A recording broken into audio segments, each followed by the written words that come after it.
আজকের এই ক্লাসটিতে মূলত আপনাদের দেখাবো কিভাবে আপনারা ইংলিশে স্পিকিং করতে পারেন। স্পিকিং করার জন্য আমাদের কোন বিষয়গুলো সম্পর্কে কনসেপ্ট রাখতে হবে, কোন জায়গাগুলো ডেভেলপ করতে হবে।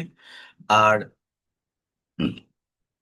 স্পিকিং করার ক্ষেত্রে একটা বিষয় মনে রাখবেন, কমন কিছু বিষয় বা টপিক সম্পর্কে আমাদের কনসেপ্ট ক্লিয়ার থাকতে হবে, যেমন টেন্স, মডাল এবং সেমি মডাল অক্সিলারি ভার্বের ব্যবহার, প্যাসিভের ব্যবহার, কন্ডিশনাল সেন্টেন্সের ব্যবহার, মাঝে মধ্যে পজিটিভ ভার্বের ব্যবহার, এই ধরনের কিছু গ্রামাটিক্যাল আইটেম সম্পর্কে যদি ভালো একটা কনসেপ্ট থাকে, তাহলে স্পোকেনের জায়গাটা ভালোভাবে কভার করা যায়। এখন আপনারা এখানে যারা আছেন, টেন্স সম্পর্কে ক্লিয়ার কনসেপ্ট কতজনের আছে? যে টেন্স সম্পর্কে ভালো একটা ধারণা আছে, ভালো একটা কনসেপ্ট আছে, এরকম কতজন আছেন যে টেন্স আমি পারি বা বুঝি? Shahid Rustam and Fatima. Only দুইজন? আমি মোটামুটি পারি, তো একবার দেখা গেলে আরো ভালো হয়ে পারি। ওকে, দেখেন, এই কনসেপ্টটা আমি আপনাদেরকে একটু দিব, আমি আপনাদেরকে একটু বোঝাবো, প্রত্যেকে একটু ভালোভাবে নেওয়ার চেষ্টা করবেন, বিষয়গুলো বোঝার চেষ্টা করবেন। I'm going to record this class. Just wait a minute. দেখেন, টেন্স মানে আমরা জানি কাল। এই বিষয়গুলো আমরা প্রত্যেকেই জানি যে tense in English grammar refers to the time of an action or event. It tells when the work is done. It identifies whether the work is done in the present, past or the future. অর্থাৎ tense মানে হচ্ছে সময়। এই tense এর মোট 12টা form রয়েছে। 12টা ফর্মের যে কোনো মানে ফর্ম দিয়ে আপনি সেন্টেন্স গঠন করলেই আপনার সেন্টেন্স তৈরি হবে। 12টা ফর্ম বলতে 12টা টাইম, অর্থাৎ একটা পার্টিকুলার ভার্বকে 12টা ওয়েতে 12 ভাবে 12 দিকে নেওয়া যায় বা বলা যায়, যদি টেন্স সম্পর্কে ক্লিয়ার কনসেপ্ট থাকে। There are three types of tense in English language: present, past and future. বর্তমান, অতীত এবং ভবিষ্যৎ, এই প্রত্যেকটা টেন্সের 4টা করে পার্ট বা ভাগ বা ক্লাসিফিকেশন আছে: indefinite, continuous, perfect and perfect continuous. Total English ল্যাঙ্গুয়েজের টেন্সের স্ট্রাকচার হচ্ছে আমাদের 3 4 12টা। এই 12টা স্ট্রাকচার সম্পর্কে যদি আপনার ক্লিয়ার কনসেপ্ট থাকে, তাহলে আপনি একটা কথাকে 12টা ওয়েতে 12 ভাবে 12 দিকে নিতে পারবেন বা বলতে পারবেন, ডিসক্রাইব করতে পারবেন, যদি কি জানা থাকে টেন্স সম্পর্কে একটা ক্লিয়ার আপনার থাকে। এখন এই 12টা ওয়ে, 12টা টাইম, 12টা সেন্স মানে কি? এর মানে হচ্ছে একটা কথাকে 12 ভাবে চেঞ্জ করা বা পরিবর্তন করা। এইটা আবার কেমন যে একটা কথাকে 12 ভাবে চেঞ্জ করা বা পরিবর্তন করা? এটা হচ্ছে ভার্বের ফর্মের পরিবর্তনের মাধ্যমে হয়ে থাকে। ইংলিশ ল্যাঙ্গুয়েজে ভার্ব কাকে বলে? ভার্ব হচ্ছে যেটা কাজ করা বোঝায়, অ্যাকশন দেয়, অ্যাক্টিভিটিস। ডু মানে করা, ইট মানে খাওয়া, প্লে মানে খেলা, রাইট মানে লেখা, রিড মানে পড়া। এই শব্দগুলোকেই তো আমরা ভার্ব বলি। এই ভার্বটা ইংলিশে বসে কোথায় একটা বাক্যে বলেন তো? এই ভার্বের প্লেসটা কোথায়? ভার্ব কি 8 প্রকার পার্টস অফ স্পিচের একটা পার্ট। তো ভার্ব একটা বাক্যে কোথায় বসে? ভার্ব কিন্তু সাবজেক্টের পরে বসে। যেমন আমি ফুটবল খেলি, আমি কি বলি? I play football. অর্থাৎ সাবজেক্টের পরে কি বসে? ভার্ব। এই ভার্বের কিছু ফর্ম আছে, যেটাকে কনজুগেশন অফ ভার্ব বলে। ভার্ব ওয়ান বা প্রেজেন্ট ফর্ম, ভার্ব টু বা পাস্ট ফর্ম, ভার্ব থ্রি বা past participle form, verb four বা present participle form, verb five অর্থাৎ ভি5 বা থার্ড পার্সন ফর্ম। এরকম 5টি ফর্ম হয়ে থাকে টোটাল। আমাদের গতানুগতিক বইগুলো বা গ্রামার বইগুলো 3টি ফর্ম দেওয়া থাকে: প্রেজেন্ট, পাস্ট, প্রেজেন্ট, পাস্ট এবং পাস্ট পার্টিসিপল। এই ফর্মগুলোর পরিবর্তনের মাধ্যমেই মূলত কথার বা সময়ের পরিবর্তন হয়। অর্থাৎ ইংলিশ ল্যাঙ্গুয়েজে যে টেন্সের স্ট্রাকচারটা আমরা দেখি, টেন্সের স্ট্রাকচার হচ্ছে মূলত ভার্বের ফর্মের পরিবর্তন। এক একটা টেন্সের স্ট্রাকচারে এক এক ধরনের ভার্বের ফর্ম বসেই মূলত কথার কালের বা সময়ের পরিবর্তনটা হয়। অর্থাৎ টেন্স শেখার আগে ভার্ব সম্পর্কে কনসেপ্ট রাখতে হয়। মনে করেন ড্রাইভ মানে চালান, এর পাস্ট ফর্ম হচ্ছে ড্রোভ, DROVE। এইটা যদি আপনি না জানেন, আপনি টেন্স শিখে কোনো লাভ হবে না, অতীতের কোনো কথা বলতে পারবেন না। আমি যদি আপনাকে বলি সে একটা গ্লাস ভেঙেছিল, বলেন তো এই বাক্যটা ইংলিশে কি হবে? কি বলছি? সে একটা গ্লাস ভেঙেছিল। আপনি হয়তো টেন্স জানেন, টেন্সের ডেফিনেশন জানেন, ভেঙেছিল। আপনি এটাও বুঝতে পারছেন বাংলা ক্রিয়াপদের শেষে ল বা লাম থাকলে তাকে পাস্ট টেন্স বলে। তাহলে সে একটা গ্লাস ভেঙেছিল, এটা পাস্ট টেন্স। সে ইংরেজি কি? হি। গ্লাস ইংরেজি কি? গ্লাস। এখন ভাঙা ইংরেজি কি? এটা হচ্ছে ভার্ব। ভাঙা ইংরেজি ব্রেক। এই ব্রেকের পাস্ট ফর্ম কি? এইটা যদি আমি না জানি, তাহলে কিন্তু ওই কথাটাকে ইংলিশে আমি ট্রান্সলেট করতে পারবো না। সে একটা গ্লাস ভেঙেছিল, এটা ইংলিশে আমি বলতে পারবো না। এখানে কোনো ওয়াজের ব্যবহার, ডিডের ব্যবহার এগুলো হয় না। পাস্ট টেন্স মানে, পাস্ট ইনডিফিনিট টেন্স মানে মেইন ভার্বের পাস্ট ফর্ম ব্যবহার করতে হয়। অর্থাৎ ওই ব্রেক ভার্বটার পাস্ট ফর্ম কি? ব্রোকেন না ব্রেক না ব্রোক? কি হবে? এইটা যদি আপনি না জানেন, তাহলে আপনি কোনোভাবে কথাটাকে ট্রান্সলেট করতে পারবেন না, তাহলে আমার টেন্স শিখেও কোনো লাভ হচ্ছে না। এই জন্য ভার্বের ফর্ম জানতে হবে। বা মানে ব্রেকের পাস্ট ফর্ম যে ব্রোক, এটা যদি না জানেন ওই কথাটা ইংলিশে বলতে পারবেন না। হি ব্রোক দ্য গ্লাস, সে গ্লাসটি ভেঙেছিল, বা হি ব্রোক আ গ্লাস, সে একটা গ্লাস ভেঙেছিল। এখন আমি যদি বলি সেই মাত্র গ্লাসটা ভেঙেছে, আপনার একটা বাচ্চা খেলা করতে করতে একটা গ্লাস ভেঙে ফেলছে, তো আপনি বলছেন এই মাত্র গ্লাসটা ভেঙেছে, ইংলিশ কি? তখন আমাকে বলতে হচ্ছে he has broken the glass. অর্থাৎ সাবজেক্ট হি, অবজেক্ট গ্লাস। সময়ের পরিবর্তনের জন্য আমার পরিবর্তনটা হয় কোথায়? ভার্বের ফর্ম। যখনই বলছি ভেঙেছিল, আমি বলছি হি ব্রোক দ্য গ্লাস। যখনই বলছি ভেঙেছে, he has broken the glass. এই পরিবর্তনটা আমরা ইনস্ট্যান্টলি করতে পারি না বলে ইংলিশে কথা বলতে পারি না। অর্থাৎ আপনি বাংলায় কথা বলেন, তাই না? কথাগুলো মনোযোগ দিয়ে বোঝেন। আমাদের মাদার টাং কি? মাতৃভাষা কি? বাংলা। তো বাংলায় যখন আমরা কথা বলি, আমরা একটা স্টেবল টাইমে বা পজিশনে কথাকে রেখে এগোতে পারি না, আমাদের সময়ের পরিবর্তন করতে হয়। এই পরিবর্তনের জন্য আমরা টেন্স শিখি।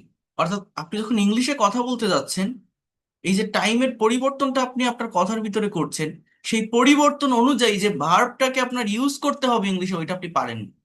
ভার্বের সঠিক ফর্মটা বসাতে পারেন না বলে ইংলিশে আপনার সেন্টেন্স ভুল হয়। এই জন্যই আমরা টেন্স শিখি। অর্থাৎ আমি, যারা ফ্রি ক্লাসে ছিলেন, আমি এই বিষয়টা আপনাদের দেখিয়েছিলাম, কারণ মনে আছে কিনা আপনাদের থাকার কথা। মনে করেন এই যে ইট মানে খাওয়া, দেখছেন? আই ইট রাইস, আমি ভাত খাই। হি ইটস রাইস, সে ভাত খায়। আই এট রাইস, আমি ভাত খেয়েছিলাম। আই শ্যাল ইট রাইস, আমি ভাত খাবো। মনে করেন এই যে ইট মানে খাওয়া। এখন আমি এই ভার্বটা কমন রেখে একটা কনভারসেশন যদি তৈরি করি, এটা আমি দেখাইছিলাম একদিন। মনে করেন এ আর বি দুইজনের ভিতরে একটা কথোপকথন হচ্ছে ইংলিশে, সাপোজ জাস্ট একটা কনভারসেশন। এ বি কে বলছে, মনে করেন দুইজন বন্ধু একটা বাসায় থাকে, একটা মেসে থাকে, যে তুমি কি রাতে খাবার খেয়েছো? Have you eaten rice at night? A B কে বলছে have you eaten rice at night, কারণ তুমি কি খেয়েছো? এই যে খেয়েছো, গিয়েছো, পড়েছো, লিখেছো, দিয়েছো, এগুলো প্রেজেন্ট পারফেক্ট টেন্সে হয়, হ্যাঁ? তো সেইটার স্ট্রাকচার মেনটেন করে আমি এটা লিখলাম। বি বলছে আমি খাইনি, I have not eaten rice.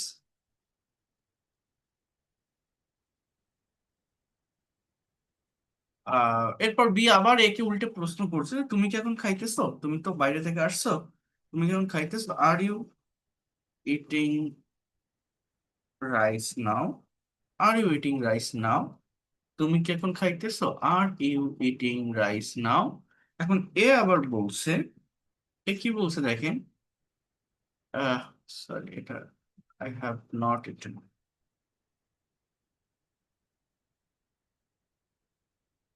এ বলছে যে আমি সকালে খেয়েছিলাম। হ্যাঁ, কি বলছে? I ate rice in the morning, এটা পাস্ট ইনডিফিনিট টেন্সের একটা বাক্য। আমি এখন খাবো না, I will not eat now, এটা ফিউচার ইনডিফিনিট টেন্সের একটা বাক্য। অর্থাৎ আমার মেইন ভার্বটা কি ইট। আমি এখানে দুইজনের ভিতরে একটা কনভারসেশন করেছি। এখন এই কনভারসেশনটাতে একটাই ভার্ব ব্যবহার করছি মেইন ভার্ব হিসেবে, সেটা হচ্ছে ইট। ইট মানে আমরা কি জানি? খাওয়া। কিন্তু সেই খাওয়া কথাটাকে কোথাও লিখছি ইটেন, কোথাও লিখছি EATING ইটিং, কোথাও লিখছি ATE এইট, কোথাও লিখছি উইল নট ইট। দেখছেন, ইট কোথাও রাখছি, ইটকে বলছি ইটেন, ইটকে বলছি ইটিং, ইটকে বলছি এইট, ইটকে বলছি উইল নট। এই জিনিসটা যতক্ষণ না পর্যন্ত আপনি বুঝবেন, এই জিনিসটার ব্যবহার ইনস্ট্যান্টলি যতক্ষণ না পর্যন্ত আপনি করতে পারবেন, আপনি ইংলিশে কথা বলতে পারবেন না। এই যে আমি স্পোকেন ইংলিশ শিখবো, আমি ইংলিশে একটু কথা বলবো, আমার খুব ইচ্ছা, খুব স্বপ্ন ইংলিশে কথা বলার, কথা বলতে পারি না কেন? জাস্ট এই জায়গাটার কারণে, আর কোনো কিছুই না। স্পোকেন ইংলিশের কোর্স করছেন, আমার কাছে পড়েন বা যেখানে যান, এই কোর্স মানে কি কি শিখবেন আপনি? জাস্ট এই যেটা দেখাচ্ছি ঠিক এইটাই, এর বাইরে কিছুই নেই, নাথিং এলস। এটা যে নিতে পারবে, যে ক্যাচ করতে পারবে, সে ইংলিশে ফ্লুয়েন্টলি কথা বলতে পারবে। অর্থাৎ আমরা তো বাংলায় কথা বলি, একজনের সাথে একজন কথা বলি না। এখন কথা তো একটা স্টেবল টাইমের উপর রেখে এগোতে পারি না, আমাদের সময়ের পরিবর্তন করতে হয়। যে এই কোথায় যাচ্ছো? আমি বাজারে যাচ্ছি। সকালে কি ভাত খেয়েছো? না আমি খাইনি, আমি এসে খাবো। এই যে একবার বলছি যাচ্ছো, একবার বলছি খেয়েছো, একবার বলছে খাবো। তাহলে এই যে বাংলায় তো আমি এরকম বলতে পারছি, বাট ইংলিশে যখন আমি এই কথাগুলো বলতে যাচ্ছি, আমার কিন্তু একটা জায়গায় পরিবর্তন করতে হচ্ছে। সেটা হচ্ছে ভার্বের ফর্ম। এটা হয়ে থাকে টেন্স মেইনটেইন করে। অর্থাৎ 12টা টেন্সের স্ট্রাকচার আছে। টেন্সের স্ট্রাকচার হচ্ছে মূলত ভার্বের ফর্মের পরিবর্তন। এই যে ইংলিশে আপনি যখন কারোর সাথে কনভারসেশন করছেন, ইংলিশে যখন কারোর সাথে কমিউনিকেশন করছেন, আপনার ওই কনভারসেশন বা কমিউনিকেশনে যে সময়টার ব্যবহার আপনি করছেন, সেই সময় অনুযায়ী সঠিক ভার্বের ফর্ম আপনি ব্যবহার করতে পারছেন কিনা। যদি পারেন, ইনস্ট্যান্টলি যদি সক্ষম হন, তাহলে আপনি ইংলিশে এক্সপার্ট। যদি না পারেন, এটা আপনাকে শিখতে হবে। না পারলে আপনি ইংলিশে কথা বলতে গেলে বারবার ভুল করবেন। জাস্ট এই জায়গাটা যে ক্লিয়ার করতে পারবে, সে ইংলিশে এক্সপার্ট হতে পারবে। কথাটা বুঝতে পারছেন আমি কি বললাম? স্পোকেন ইংলিশটা কি? আমরা ইংলিশে কথা জি বলতে স্যার। পারি না কেন? কথা ক্লিয়ার? জি স্যার। জি স্যার। স্যার, ওই কিছু বার্তা, আমার বার্তাটা কেমন হয়েছে একটু জানালে খুশি হলাম, হয়তো খুশি হলাম। টাইপ করে লিখবেন, টাইপ করে। খাতায় লিখলে বোঝা যায় না, খাতায় লিখে ছবি তুললে বোঝা যায় না, টাইপ করে লিখবেন। আমি দেখেছিলাম, বাট আমি ইয়ে করতে পারিনি, ক্যাচ করতে পারিনি, পড়তে পারিনি, ঝাপসা। আহ, আচ্ছা, তাহলে আমি কি বলছি, আমার কথাগুলো মনোযোগ দিয়ে বোঝেন। যে ইংলিশে কথা বলতে পারি না কেন? ইংলিশে কথা বলতে গেলে আমরা টেন্স শিখি, আমরা জানি টেন্স একটা কম্পালসারি টপিক। কেন শিখি? এর কারণটা হচ্ছে কি, আমি যখন কথা বলছি, আমি সময়ের পরিবর্তন করছি। এই যে সময়ের পরিবর্তন করছি, এই পরিবর্তন অনুযায়ী আমি সেই টেন্সের ব্যবহারটা করতে পারছি। এই টেন্সের ব্যবহার মানে কি? ব্যবহার মানে ভার্বের ফর্মের পরিবর্তন। এক একটা টেন্সের স্ট্রাকচারে এক একটা সময় অনুযায়ী ভার্বের 5টা ফর্ম থাকে, কনজুগেশন অফ ভার্ব বলে। এটা আমাকে করতে হবে, এইটা ইনস্ট্যান্টলি পুট করতে হবে ওই জায়গাটাতে। এইটাই জাস্ট পারি না বলে ইংলিশে কথা বলতে পারি না। এই যে গ্রামারের দুর্বলতা, এখানে ওখানে ভুল যায়, ভুল মানে এইটাই, এই ছাড়া আর কোথাও না। সাবজেক্ট সাবজেক্টের জায়গায় থাকে, অবজেক্ট অবজেক্টের জায়গায় থাকে। কথার পরিবর্তন, কালের পরিবর্তন বা সময়ের পরিবর্তনের জন্য পরিবর্তনটা হয়ে থাকে মূলত ভার্ব। আমি একটা ব্ল্যাঙ্ক পেজে আসি। মনে করেন হি একটা সাবজেক্ট, ড্রাইভস আ কার। টেন্সের স্ট্রাকচার টোটাল 12টা, ভার্বের ফর্ম হচ্ছে 5টা। যেমন V1, এই দেখেন V1, এটাকে প্রেজেন্ট ফর্ম বলে। V2 পাস্ট ফর্ম বলে। V3 past participle. V4 present participle. V5 third person. এই লাস্টের দুটো ফর্ম বইগুলোতে থাকে না, কারণ এটা টেন্স শেখার সঙ্গে সঙ্গে অটোমেটিক্যালি হয়ে যায়। যেমন এই যে ড্রাইভ মানে চালানো, আর এর পাস্ট ফর্ম হচ্ছে ড্রো। পাস্ট ফর্ম কি বলছি? Drove. Past participle driven. Present participle driving. এর থার্ড পারসন ফর্ম ড্রাইভস। এইভাবে ড্র মানে আঁকা, এর past form drew, past participle drawn, present participle drawing, third person draws. এইভাবে রাইট মানে লেখা, এর past form wrote, past participle written, present participle writing, third person writes. এইভাবে যে কোনো ভার্ব, স্পিক মানে বলা, past form spoke, past participle spoken, present participle speaking, third person speaks. In this way break মানে ভাঙা, এর পাস্ট ফর্ম ব্রোক, এর past participle broken, present participle breaking, third person ব্রেকস।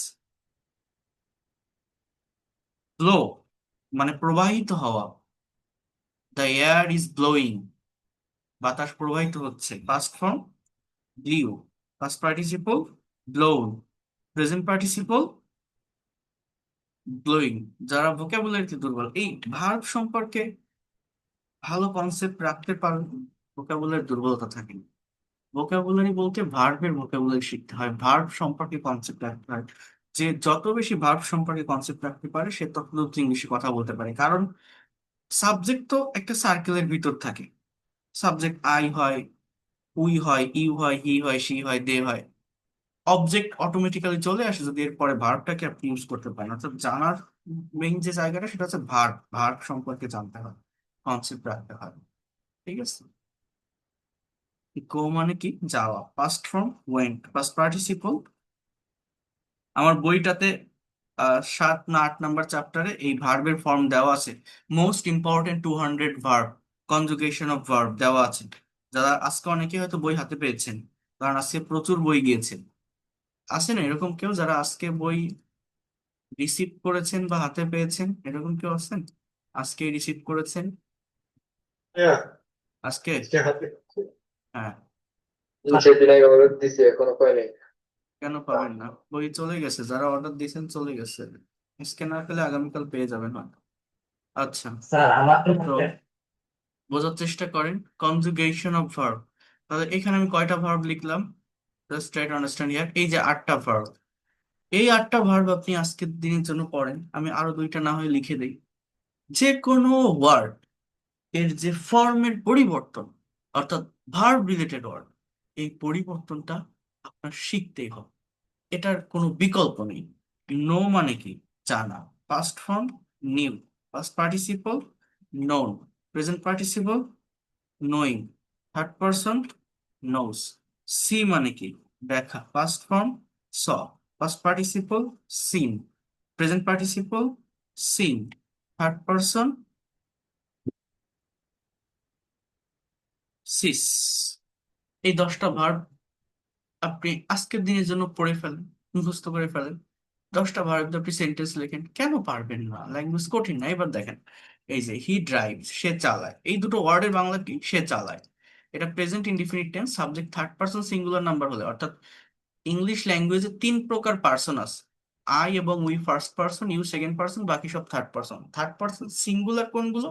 He, she, ইট, বা যদি কোনো single নেমকে indicate করা হয়, যেমন এই যে drives, draws, writes, speaks, breaks, blows, eats, goes, knows, sees, এগুলো হচ্ছে third person singular number subject. এখন একটু বোঝার চেষ্টা করেন, একটু নেওয়ার চেষ্টা করেন, এই ফর্মটা কোথায় বলবে? প্রেজেন্ট ইনডিফিনিট টেন্সে subject third person singular number হলে এই ভার্বগুলো বসে। অর্থাৎ ভার্বের সাথে এস বা ইএস যুক্ত, বাট এখানে কিছু বিষয় আছে সেটা নিয়ে আমি পরে কথা বলবো। আর একটা বা 2টা ক্লাসে আমি এটা নিয়ে ক্লিয়ার করবো। এটা হচ্ছে বি ভার্ব, ডু ভার্ব এবং হ্যাভ ভার্বের একটা ক্লাসে আমি এটা ভালোভাবে বুঝাই দিব, যে এই যে V4 বা V5 এটাও জানার প্রয়োজন। কেন প্রয়োজন সেটা আমি বলবো, এখন বললে আপনারা বুঝতে পারবেন না। তো দেখেন, হি ড্রাইভস আ কার, সে একটা গাড়ি চালায়, এটা প্রেজেন্ট ইনডিফিনিট টেন্স। আমি যদি বলি কি, অর্থাৎ এই হি এর পরিবর্তে আই থাকলে হতো I drive a car, S হতো না। আর এই এস বাই এস এটা কিন্তু শুধুমাত্র প্রেজেন্ট ইনডিফিনিট টেন্সে বসে, অন্য কোনো টেন্স না। পাস্ট টেন্সে ড্রপস এরকম কিছু হয় না, হ্যাঁ, পাস্ট পারফেক্ট বা ফিউচার অন্য কোনো টেন্সে হয় না, জাস্ট প্রেজেন্ট ইনডিফিনিট টেন্সে subject third person singular number হলে ভার্বের সাথে এস বা এসটা বসে। তো দেখেন, হি ড্রাইভস আ কার, সে একটা গাড়ি চালায়। হি ড্রোভ আ কার, সে একটা গাড়ি চালিয়েছিল, সে একটা গাড়ি চালিয়েছিল। হি উইল ড্রাইভ আ কার, সে একটা গাড়ি চালাবে, সে একটা গাড়ি চালাবে। He will drive a car. He is driving a car, সে একটা গাড়ি চালাচ্ছে বা চালাইতেছে। হি ইজ ড্রাইভিং আ কার, সে একটা গাড়ি চালাচ্ছে বা চালাইতেছে। দেখেন, তাহলে তিনটা ইনডিফিনিট টেন্স লিখছি। Present continuous, he was driving a car. Past continuous, সে গাড়ি চালাচ্ছিল। He will be, will drive a car মানে সে গাড়ি চালাবে।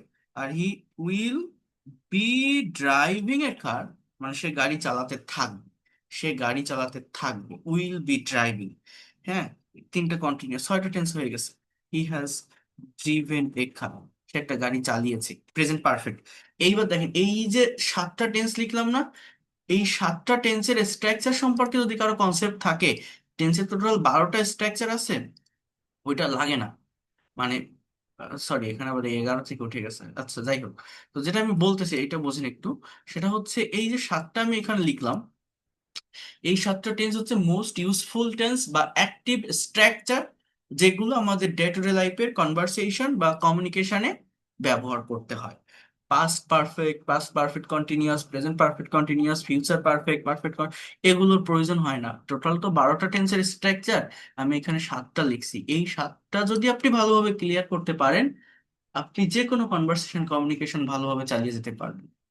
এটা হচ্ছে মেইন বিষয়। তাহলে দেখেন, বাক্যগুলোতে সাবজেক্ট হি, অবজেক্ট আকার, পরিবর্তনটা কোথায়? কোথাও বসাইছি ড্রাইভ, কোথাও ড্রোভ, কোথাও উইল ড্রাইভ, ইজ ড্রাইভিং, অর্থাৎ ভিতরে ভার্বের ফর্মের পরিবর্তন হয়ে, এই অক্সিলারি ভার্ব, মেইন ভার্ব, ফর্মের পরিবর্তন হয়ে মূলত কথা, কালের বা সময়ের পরিবর্তনটা হয়ে থাকে বা এখানে হয়েছে। এটা আপনাকে একটু বুঝতে হবে, ভালোভাবে নেওয়ার চেষ্টা করতে হবে। বুঝতে পারছেন? তাহলে আমাকে ভার্বের ফর্মটা শিখতে হবে। আর যেটা বললাম, তিনটা ইনডিফিনিট, তিনটা কন্টিনিউয়াস আর প্রেজেন্টের পারফেক্ট, আমি সবগুলো টেন্স শেখাবো, বাট এই সাতটা বেশি করে মনে রাখতে হবে। বুঝতে পারছেন আমি কি বললাম? এই সাতটা কি কি? তিনটা ইনডিফিনিট, তিনটা কন্টিনিউয়াস আর জাস্ট প্রেজেন্টের যে পারফেক্ট আছে। মনে থাকবে? শোনা যাচ্ছে কথা ক্লিয়ার? বুঝতে পারছেন? ওকে, ধন্যবাদ। আর এই 10টা ফর্ম আমি প্রতিদিন কিছু কিছু ভার্ব এরকম, মানে যেগুলো মোস্ট ইউজফুল বেশি ব্যবহার করতে হয় আপনাদেরকে দেখাবো। যেগুলো জানা আছে সেটা তো ভালো জানা। দেখেন, একটা জিনিস বলি আপনাদের, বিষয়টা কেমন। এই যে ড্রাইভ মানে চালানো, ড্র মানে আঁকা, রাইট মানে লেখা, এগুলো তো মেইন ওয়ার্ড, এটা অনেকেই চিনবেন বা বুঝবেন। এটা শুধু প্রেজেন্ট ইনডিফিনিট টেন্সে আসে। আবার এই যে ড্রাইভিং, ড্রয়িং, রাইটিং, এইরকম ভার্বের সাথে আইএনজি কন্টিনিউয়াস টেন্সে বসে, এটা অনেকে বোঝেন। আবার এই যে ড্রাইভস, ড্রস, এটা subject third person singular number হলে বসে, এটা যারা টেন্স জানে তারা বোঝে। আবার এই যে দেখেন, driven, drawn, written, spoken, broken, blown, eaten, gone, known, seen, এই যে ওয়ার্ডগুলো দেখছেন, এগুলোকে পাস্ট পার্টিসিপল ফর্ম বলে। পাস্ট পার্টিসিপল মানে পারফেক্ট টেন্স গুলোতে ব্যবহৃত হয়, present perfect, past perfect, future পারফেক্টে। এছাড়া যখন প্যাসিভ ভয়েস করা হয়, প্যাসিভ ভয়েসের সমস্ত স্ট্রাকচারেই মেইন ভার্বের পাস্ট পার্টিসিপল হয়, ভি থ্রি হয়। অর্থাৎ ইনডিফিনিট টেন্সেও হয়, কন্টিনিউয়াস টেন্সেও হয়, পারফেক্ট টেন্সেও হয়, সব জায়গাতেই প্যাসিভ রিলেটেড যে সেন্টেন্স গুলো থাকে ভি থ্রি বসে। মানে V1 তো ওয়ার্ড শেখার সাথে সাথে হয়ে যায়, V4 V5 এগুলো টেন্স শেখার সাথে সাথে এভাবে হয়ে যাচ্ছে। আর এই V3 যেটা মানে পাস্ট পার্টিসিপল, এটা ইভেন অ্যাডজেক্টিভ হিসাবে বসে। এখন আহ প্যাসিভ ভয়েস গুলোতে বসে, পারফেক্ট টেন্স গুলোতে বসে, অর্থাৎ এটাও বহুল ব্যবহৃত ফর্ম, এজন্য এটা সবাই পারে। কিন্তু এই যে V2 যেটা দেখছেন না, এই যে drove, drew, wrote, spoke, broke, blew, ate, went, knew, saw, এই যে মানে এই যে দ্বিতীয় যেটা 2 নাম্বার যে ফর্মটা আপনারা দেখছেন, এইটা নিয়ে মেইনলি প্রবলেমটা তৈরি হয়। কারণ এই ফর্মটা শুধু পাস্ট ইনডিফিনিট টেন্সে ব্যবহৃত হয়, অন্য কোথাও না। এবং এইটা জাস্ট এই একটা জায়গায় ব্যবহার হওয়ার কারণে মানুষ এই ফর্মটা সম্পর্কে অতটা কনসেপ্ট রাখে না। অনেকে জানে ইট, অনেকে জানে ইটেন, ইট ইটেন, কিন্তু ওর ভিতরে যে একটা আছে এইট, এটা জানে না। ব্লো, ব্লোন, ব্রেক, ব্রোকেন, কিন্তু ভিতরে যে একটা আছে ব্রোক, এটা জানে না। আমরা বলি না যে I will speak in English, I am learning speaking English, বা I am doing a course of spoken English. অর্থাৎ স্পিক, স্পিকিং, স্পোকেন, এই ওয়ার্ডগুলো বেশি ব্যবহার করি, কিন্তু স্পোক কথাটা কতজন জানে? এটা জানেন। অর্থাৎ এই যে V2, এইটা একটু বেশি করে ফোকাস করতে হবে, কারণ এটা শুধুমাত্র পাস্ট ইনডিফিনিট টেন্সে ব্যবহৃত হয়, কিন্তু সত্যি কথা বলতে এর ব্যবহারটা অনেক অনেক অনেক বেশি প্র্যাকটিক্যাল ল্যাঙ্গুয়েজে, পাস্ট টেন্সের। আমি যদি আপনাকে যে কোনো পাস্ট টেন্স রিলেটেড একটা স্পিকিং আপনাকে করতে বলি, আপনাকে অলওয়েজ ওই V2 ব্যবহার করতে হবে। আমি যদি বলি what did you do today, আমি যদি আপনাকে বলি have you ever watched a movie in your life, if you have any experience, please share your thought. Did you enjoy a picnic? Have you ever gone any kinds of long journey? If you have, please share your experience. এই যে question গুলো করতেছি, এই question গুলো অতীতের একটা experience আপনি share করবেন। এগুলো প্রেজেন্ট পারফেক্টও বলা যাবে না, অন্য কোনো স্ট্রাকচারও বলা যাবে না। পাস্ট ইনডিফিনিটিভসে বলতে হবে যে হ্যাঁ আমি গিয়েছিলাম, করেছিলাম, খেয়েছিলাম। তখন কিন্তু এই V2 ব্যবহার করতে হয়। পাস্ট টেন্স মানে অনেকেই মনে করে ওয়াজ বা ডিড, না, মেইন ভার্বের পাস্ট ফর্ম, প্রিন্সিপাল ভার্বের পাস্ট ফর্ম ব্যবহার করতে হয়। কিন্তু ওই যেটা বললাম, ওই আমরা তো স্ট্রাকচার শিখতে অভ্যস্ত, ওই স্ট্রাকচারে V1 V3 এগুলো বেশি পাওয়া যায়, কিন্তু এই যে V2, এটা অনেকের মনে থাকে না, কারণ এটা শুধুমাত্র পাস্ট ইনডিফিনিট টেন্সে ব্যবহৃত হয়। এটা অনেকে ভালোভাবে জানেও না, ফ্যামিলিয়ারও না, ডেভেলপ করার চেষ্টা করে না। কিন্তু প্র্যাকটিক্যাল জায়গাটাতে আসলে কনভারসেশন, কমিউনিকেশন, স্পিকিং এ এই পাস্ট টেন্স মানে এই V2 একটা জায়গায় ব্যবহার হলেও ওই প্র্যাকটিক্যাল ল্যাঙ্গুয়েজে তার ব্যবহার অনেক বেশি। এই জন্য এইটার উপর একটু ফোকাস দিতে হবে। এইটা স্টুডেন্টরা জানে না। বুঝতে পারছেন আমি কি বললাম? কথা ক্লিয়ার? এই স্যার বুঝতে পারছি। V2 যে ফর্মটা, এটা অনেকে আমরা অপরিচিত, এই কথাগুলো কেউ বলবে না, কারণ এগুলো তো প্র্যাকটিক্যাল এক্সপিরিয়েন্স থেকে আসে। এটা তো আমি বুঝতে পারি যে আমার স্টুডেন্টটা পারতেছে না, কেন পারতেছে না, তার মেইন প্রবলেমটা কোথায়। আপনি তো বুঝতে পারবেন না যে আপনার প্রবলেম কোথায়, আপনি তো জানেন না যে এই জিনিসটা কি। তো এইটা তো আমাকে বুঝে আপনাকে সেই জায়গাটাতে ক্যাচ করায় দিতে হবে। আ- আমি আপনাদের একটা গল্প করছিল, কারো মনে আছে কিনা? পাবলিক ইউনিভার্সিটির একটা স্টুডেন্ট ম্যানেজমেন্ট ডিপার্টমেন্টের ফার্স্ট বয় আমার বাসায় একদিন আসছে। আমার একটা রিলেটিভস, আমি তাকে জিজ্ঞাসা করছি, সে অনার্স সেকেন্ড ইয়ার না থার্ড ইয়ারে পড়তো তখন, যে সে ভাত খেয়েছিল এটার ইংরেজি কি। তার CGPA 3.80, ম্যানেজমেন্ট ডিপার্টমেন্টে পাবলিক ইউনিভার্সিটিতে। সে বলতে পারেনি বাক্যটার ইংলিশ, সে বলতেছে he eats rice, he eaten rice, he did eat rice, he was eat rice.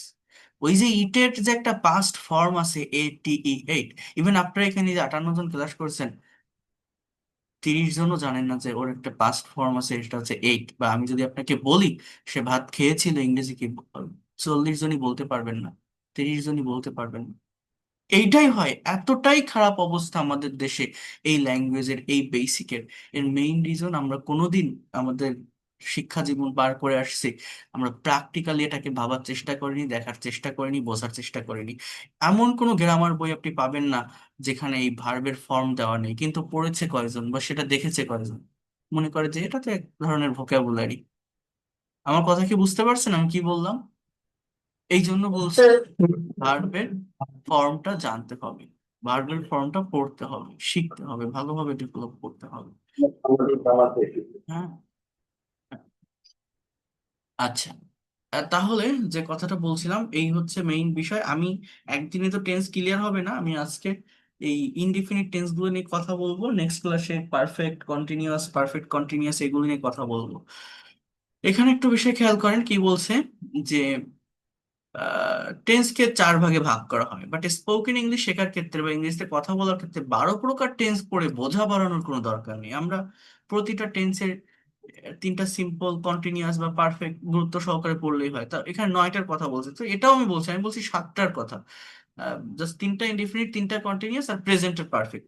এখন এখানে একটা কথা বলছে দেখেন, আমরা সারাদিনের 90 থেকে 95% কথাবার্তা শুধুমাত্র সিম্পল পাস্ট, প্রেজেন্ট এবং ফিউচার ব্যবহার করে বলতে পারি। অর্থাৎ 12টা টেন্সের ভিতর আপনি 9টা স্ট্রাকচারকে এক পাশে রাখবেন আর 3টা ইনডিফিনিট টেন্সকে এক পাশে রাখবেন, এরা সমান কাজ করে। এতটাই গুরুত্বপূর্ণ, এই জন্য এদেরকে ব্যবহার করতে হবে, এদের সম্পর্কে ভালো কনসেপ্ট রাখতে হবে।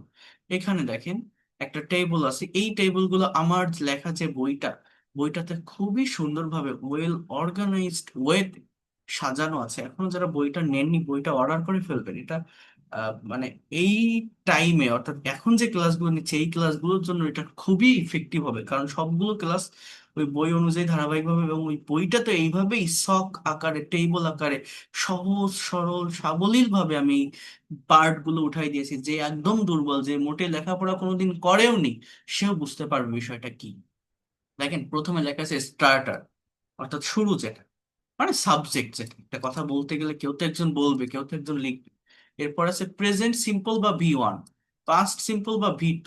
এরপর আছে দেখেন ফিউচার সিম্পল, মানে ভার্বের ফিউচার ফর্ম বলে কোনো ফর্ম হয় না। আমরা কিন্তু V1 V2 V3 দেখেছি। V3 মানে পাস্ট পার্টিসিপল ফর্ম, যেগুলো পারফেক্ট টেন্স গুলোতে ব্যবহার হয়, কিন্তু এটা কিন্তু পাস্ট পার্টিসিপল না, এটা বলছে ফিউচার। মানে ফিউচার ফর্ম বলে কোনো ফর্ম হয় না, মূলত প্রেজেন্ট ফর্মের আগে, মানে এই যে V1 এদের আগে শ্যাল বা উইল যুক্ত করলে কথাটা ফিউচারে চলে যায়। তো এখানে তিনটা ইনডিফিনিট টেন্স আছে, আর লাস্টে হচ্ছে আমার অবজেক্ট বা এক্সটেনশন। তো সাবজেক্ট আর ভার্ব পাশাপাশি বসালে এটা অটোমেটিক্যাল চলে আসে। তো তিনটা ইনডিফিনিট টেন্স যদি আমরা এইখান থেকে এইভাবে একটু যদি প্র্যাকটিস করি, যেমন আই রাইট আ লেটার, আমি একটা চিঠি লিখি। আই রোট আ লেটার, আমি একটা চিঠি লিখেছিলাম। I will write a letter, আমি একটা চিঠি লিখবো। উই সিং আ সং, আমরা গান গাই। উই স্যাং আ সং, আমরা গান গেয়েছিলাম। We will sing a song, আমরা গান গাইব। ইউ ওয়াচ টিভি, তুমি টিভি দেখো। ইউ ওয়াচ টিভি, তুমি টিভি দেখেছিলে। ইউ উইল ওয়াচ টিভি, তুমি টিভি দেখবে। বোঝেন, অ্যাজ ইউজুয়াল কোন একটা কাজ হয়, রেগুলার ওয়েতে কোন একটা কাজ হয়, হ্যাবিচুয়াল কোনো ফ্যাক্ট, এটাকে প্রেজেন্ট ইনডিফিনিট টেন্স বলে। সাবজেক্টের পরেই মেইন ভার্বের প্রেজেন্ট ফর্মটা বসে। এরপরে কি, রাইট এর পাস্ট ফর্ম রোট, সিং এর পাস্ট ফর্ম স্যাং, ওয়াচ এর পাস্ট ফর্ম ওয়াস্ট, নো এর পাস্ট ফর্ম নিউ, প্লে এর পাস্ট ফর্ম প্লেড, ড্রাইভ এর পাস্ট ফর্ম ড্রোভ, ড্র এর পাস্ট ফর্ম ড্রিউ, ইট এর পাস্ট ফর্ম এইট, গো এর পাস্ট ফর্ম ওয়েন্ট।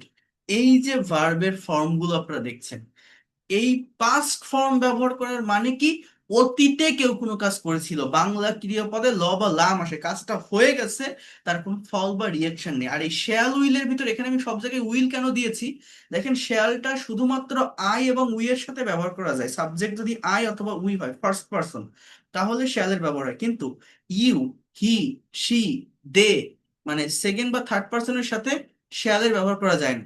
কিন্তু উইলটাকে যে কোনো পার্সনের সাথেই ব্যবহার করা যায়, অর্থাৎ ফার্স্ট পার্সনের সাথেও ব্যবহার করা যায়, সেকেন্ড বা থার্ড পার্সনের সাথেও ব্যবহার করা যায়।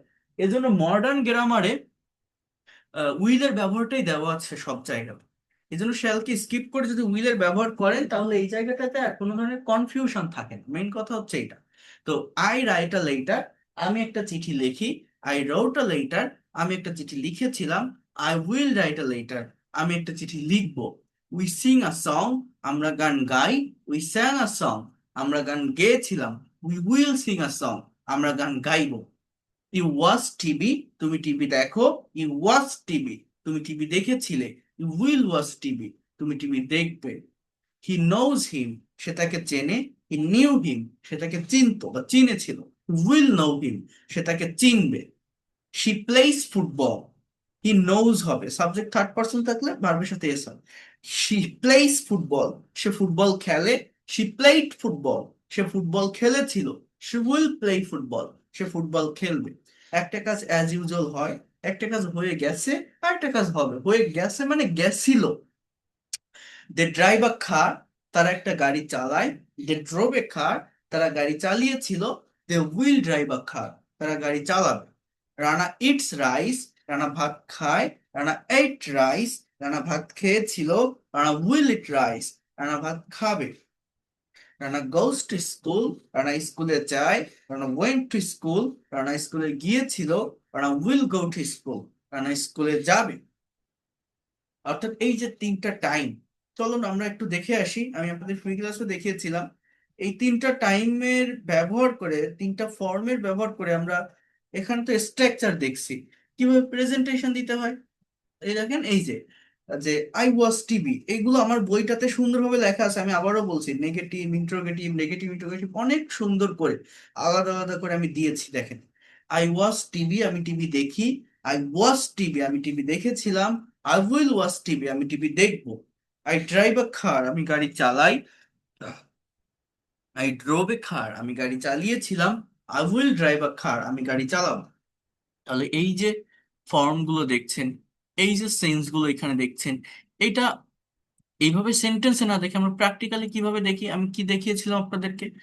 এই জায়গাটা একটু দেখেন তো, হয়ে গেল। এই যে মনে করেন আমি যদি আপনাকে একটা কোশ্চেন করি যে what do you do everyday, আপনি প্রতিদিন কি কাজ করেন। What is your daily activities, আপনার ডেইলি অ্যাক্টিভিটিসটা কি, প্রতিদিন কাজকর্মটা কি।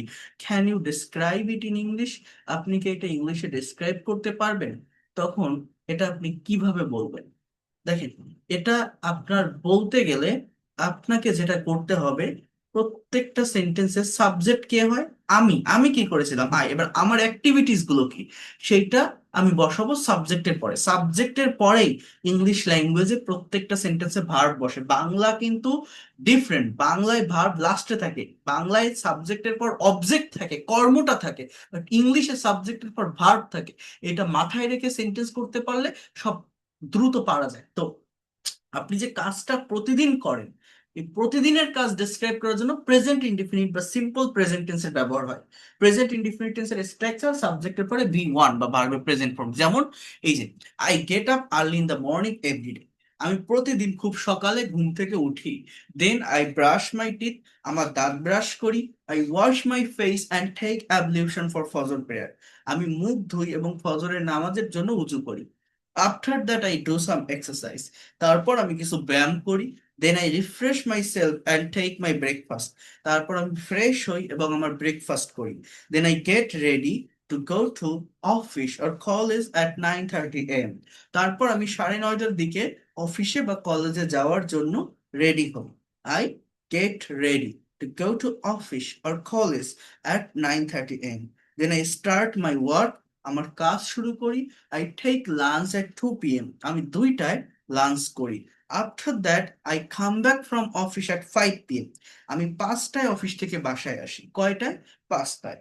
দেন I spend some times with my family, আমি আমার পরিবারের সাথে কিছু সময় কাটাই। I spend some times with my family. I learn English for 1 hour, আমি 1 ঘন্টার জন্য ইংরেজি শিখি। Then I take my dinner at 10 PM, আমি 10টায় আমার ডিনার করি। I take my dinner at 10 PM.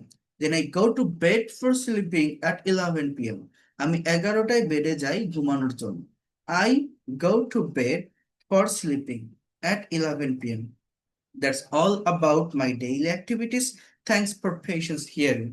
That's all about my daily activities. Thanks for patience hearing. এখন এখানে দেখেন ইয়েলো কালার দিয়ে ভার্ব গুলোকে হাইলাইট করা যায়। আই গেট আপ, আমি উঠি, আমি ব্রাশ করি, আমি মুখ ধুই, আমি উজু করি, আমি ফ্রেশ হই, আমি নামাজ পড়ি, আমি রেডি হই অফিসে যাওয়ার জন্য, আমি কাজ করি, আমি 2টার দিকে লাঞ্চ করি, তারপর আমি বাসায় ফিরি, আই কাম ব্যাক, আমি কিছু সময় কাটাই আমার পরিবারের সাথে, আমি একটু ইংরেজি শিখি, আমি ডিনার করি। I take my dinner 10 PM, তারপর আমি বেডে ঘুমাতে যাই। অর্থাৎ আমি প্রতিদিন করি, অ্যাজ ইউজুয়াল একটা কাজ হয়। এই কথাটাকে যখন আমি টাইমে চেঞ্জ করি, টাইমের চেঞ্জ মানে কি, আমি যদি আপনাকে এখন বলি এখন রাত 10:30 বাজে, আপনি আজকে সারাদিন কি করলেন, what did you do today, what was your today's activities, আপনি ইংলিশে কিভাবে বলবেন যে স্যার আমি এই টাইমে ঘুম থেকে উঠেছিলাম, দাঁত ব্রাশ করেছিলাম, ফজরের নামাজ পড়েছিলাম, অফিসে গিয়েছিলাম, বাসায় আসছিলাম, তারপরে একটু পরিবারের সাথে সময় কাটালাম, ইংরেজি শিখলাম, ডিনার করলাম, তারপরে ঘুমাতে যাব। অর্থাৎ লাস্টের সেন্টেন্সটা আর কি যাব বললাম, যাই হোক। তো এই যে করেছিলাম, গিয়েছিলাম, লিখেছিলাম, পড়েছিলাম, খেয়েছিলাম, এসেছিলাম, পাস্টের কথা যখন বলা হয় তখন দেখেন সাবজেক্ট সাবজেক্টের জায়গায় থাকে।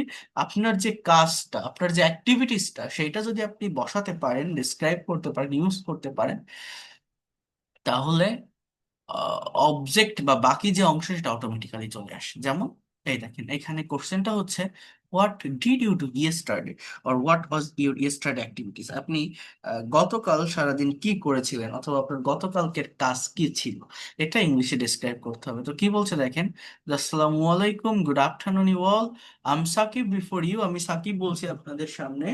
আহ, আহ, এটা ফার্স্টে একটা টপিকের উপর স্পিকিং করতে গেলে, কথা বলতে গেলে, প্রেজেন্টেশন দিতে গেলে একটা ভালো গ্রিটিংস দিতে হয় আর কি, সেইটা এখানে দিয়েছে।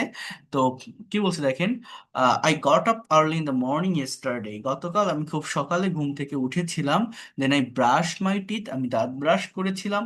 I washed my face and took ablution for Fajr prayer, আমি মুখ ধুয়েছিলাম এবং ফজরের নামাজের জন্য উজু করেছিলাম। After that I did some exercise, আমি কিছু ব্যায়াম করেছিলাম। I refresh myself and took my breakfast, আমি ফ্রেশ হয়েছিলাম এবং আমার ব্রেকফাস্ট করেছিলাম। Then I got ready to go to office at 9:30 AM, আমি 9:30টার দিকে অফিসে যাওয়ার জন্য রেডি হয়েছিলাম। Then I started my work, আমার কাজ শুরু করেছিলাম। I took lunch at 2 PM, আমি 2টায় লাঞ্চ করেছিলাম। বাংলাটা কি বলছি বুঝতেছেন? করেছিলাম, তাই না? I came back from office at 5 p.m. I spent some times with my family. I learned, বা learned তো বলতে পারেন, LEARNT ও বলা যায় এখানে, English for 1 hour. I took my dinner. টুকের পরিবর্তে I ate my dinner, I had my dinner, এগুলো বলা যায়। Then I went to bed for sleeping at 11 p.m. তাহলে এখানে পরিবর্তনটা কোথায়? এই যে গ্রিন কালার দিয়ে যে হাইলাইটটা করা, ভার্বের ফর্মে, তাই না? গেটের পাস ফ্রম গট, ওয়াশের পাস ফ্রম ওয়াশড, ব্রাশের পাস ফ্রম ব্রাশ, টেকের পাস ফ্রম টুক, রিফ্রেশের পাস ফ্রম রিফ্রেশড, স্পেন্ডের পাস ফ্রম স্পেন্ড। এই ফর্মের চেঞ্জটা করতে হবে। তাহলে কি হবে? অতীতের যে কোনো কথা আমরা ইংলিশে ডিসক্রাইব করতে পারবো। আমি কি বলছি, ফার্স্টটাই কি বলছি, আমরা ইংলিশে কথা বলতে পারি না কেন? আমরা সময়ের পরিবর্তন করতে পারি না। যে কথাটা আমি বাংলায় ভাবতেছি ইংলিশে বলতে যাচ্ছি, ইনস্ট্যান্টলি ভার্বের ফর্মের চেঞ্জটা করতে পারি না। আমরা তো একটা স্টেবল পজিশনে কথাকে রেখে এগোতে পারি না, সেইটা করা শিখতে হবে। তাহলে আমি যদি বলি আপনি আগামীকাল সারাদিন কি করবেন, আপনার ফিউচার অ্যাক্টিভিটিসটা কিভাবে ডেসক্রাইব করবেন? জাস্ট সহজ, প্রেজেন্ট ফর্মের আগে একটা উইলের ব্যবহার করবেন। দেখেন, এই দেখেন, I will gate up early in the morning tomorrow, এই যে স্কাই কালার দিয়ে হাইলাইট করা ভার্ব গুলো, বাংলা কি তাহলে? আমি আগামীকাল খুব সকালে ঘুম থেকে উঠবো। Then I will brush my teeth, আমার দাঁত ব্রাশ করব। I will wash my face and took ablution for Fajr prayer, আমি মুখ ধুবো এবং ফজরের নামাজের জন্য উজু করব। After that I will do some exercise, কিছু ব্যায়াম করব। I will refresh myself and take my breakfast, আমি ফ্রেশ হব এবং আমার ব্রেকফাস্ট করব। Then I will get ready to go to office at 9:30 AM, 9:30টার দিকে অফিসে যাওয়ার জন্য রেডি হব। I will start my work, আমার কাজ শুরু করব। I will take lunch at 2 PM, আমি 2টায় লাঞ্চ করব। After that I will come back from office at 5 PM, আমি 5টায় অফিস থেকে বাসায় আসবো। Then I will spend some times with my family, আমার পরিবারের সাথে কিছু সময় কাটাবো। I will learn English for 1 hour, 1 ঘন্টার জন্য ইংরেজি শিখবো। I will take my dinner at 10 PM, আমি 10টায় ডিনার করবো। Then I will go to bed for sleeping at 11 PM, আমি 11টায় বেডে ঘুমাতে যাব বা ঘুমানোর জন্য যাব। That's all about my tomorrow's activities, thanks for patience hearing. So এইভাবে আপনার টুমরোজ যে অ্যাক্টিভিটিস গুলো আছে সেটা আপনি ইংলিশে ডেসক্রাইব করতে পারবেন। আপনাকে এইভাবে এই বিষয়গুলোকে ডেসক্রাইব করতে হবে বা নিতে হবে। বোঝার চেষ্টা করেন, প্রত্যেকটা বিষয় একটু ভালোভাবে দেখার চেষ্টা করেন।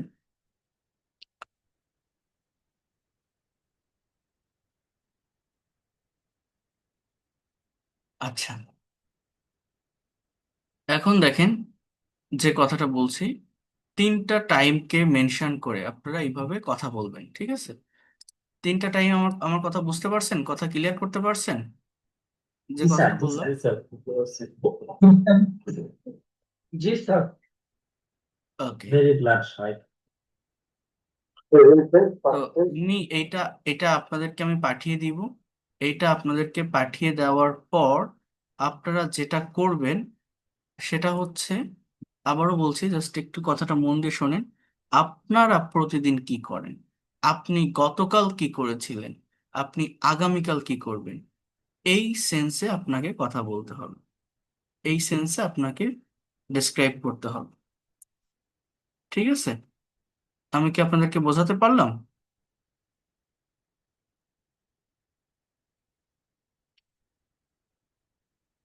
এই সেন্সে আপনারা নিজেদের 3টা অ্যাক্টিভিটিসকে ডিসক্রাইব করবেন। ওকে, স্যার ফিউচার ফর্মে এটা ডিসক্রাইব করতে হবে স্যার। প্রেজেন্ট, পাস্ট এবং ফিউচার, তিনটা ফর্ম। স্যার প্রতিদিন আমাদের জন্য একটা গ্রুপ করবেন, গ্রুপ করলে হয়তো ভালো হতো আর কি, আমরা সবাই ডিসকাস করতাম। হ্যাঁ,